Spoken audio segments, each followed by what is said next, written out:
আসসালামু আলাইকুম এভরিওয়ান। আজকে আমি আপনাদের সবার জন্য নিয়ে এসেছি হলো দারুণ স্বাদে আলুর ডালের রেসিপি। এটা আমাদের মার গ্রামে রংপুরে এটা অনেক বিখ্যাত একটি খাবার। এটা যেহেতু এখন আলুর সিজন তাই ভেবেছিলাম যে আমার মার হাতে এটা আমি আপনাদের সাথে শেয়ার করি। চলুন দেখে আসি এটা রান্না। এখানে আমি পেঁয়াজ কুচি, কাঁচামরিচ কুচি সুন্দর মতো কেটে নিয়েছি। পরে একটা কড়াইতে আমি পরিমাণ মতো তেল এবং পেঁয়াজ কুচিটা এটাকে দিয়ে ভালো করে নাড়াচাড়া করে নিচ্ছি। এরপর এটা যখন একটু ব্রাউন ব্রাউন হয়ে যাবে তখন এটাতে আমি পানি অ্যাড করে দিব পরিমাণ মতো। পানিটা অ্যাড করে এটা থেকে ভালো করে নাড়াচাড়া করব, এই যে দেখতে পাচ্ছেন।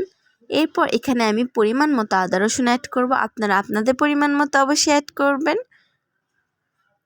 পরে এখানে আমি হলুদ গুঁড়ো অ্যাড করে দিব আমার পরিমাণ মতো।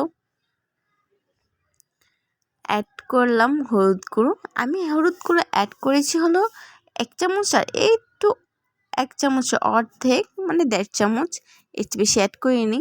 আপনারা কতজনের জন্য করবেন আপনারা ওইটা অ্যাড করে দেবেন। এরপর আমি আমার ঝাল যতটুকু খাবো এই অনুযায়ী আমি মরিচ গুঁড়ো অ্যাড করে দিয়েছি। এরপর জিরা গুঁড়ো এবং পরিমাণ মতো লবণ, কাঁচা মরিচ একসঙ্গে দিয়ে এটাকে সুন্দর মতো আমি নাড়াচাড়া করে নিচ্ছি।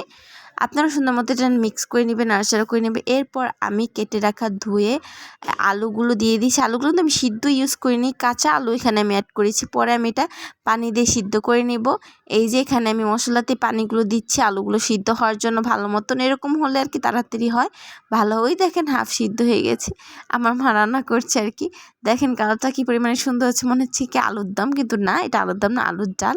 এখানে আমি বারবার পানি দিয়ে নিচ্ছিলাম সিদ্ধ করার জন্য। এরপর আমি ডিমগুলো ভাজার জন্য পেঁয়াজ মরিচ সুন্দর মতো একসঙ্গে ডিমগুলো ভেজে নিলাম। আমি এখানে 2টা ডিম ফেটে নিয়েছিলাম এবং ভালো করে এটাকে মিক্স করে নিচ্ছি আমি। এরপর আমি একটা ফ্রাই প্যানে তেল দিয়ে ডিমগুলো ভেজে নিব।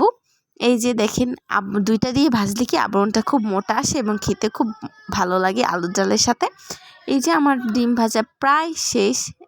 এখন আমি এটাকে পিস করে নিব আর কি, আপনারা পিস করে নেবেন অবশ্যই। পরে আমি আলুটা সিদ্ধ হওয়ার পর ঘুটে নেব, যেহেতু এটা আলুর ডাল বলে কথা। এরপর আমি ভাজা ডিমগুলো এই ডালের উপরে দিয়ে দেব এবং 4 মিনিটের মধ্যে এটা আমি রেস্ট রাখবো আর কি চুলার উপরে মিডিয়াম লো হিটে। এরপর এখানে আমি একটা সিক্রেট মশলা ইউজ করছি। আজকে এই পর্যন্তই রইল। আল্লাহ হাফেজ।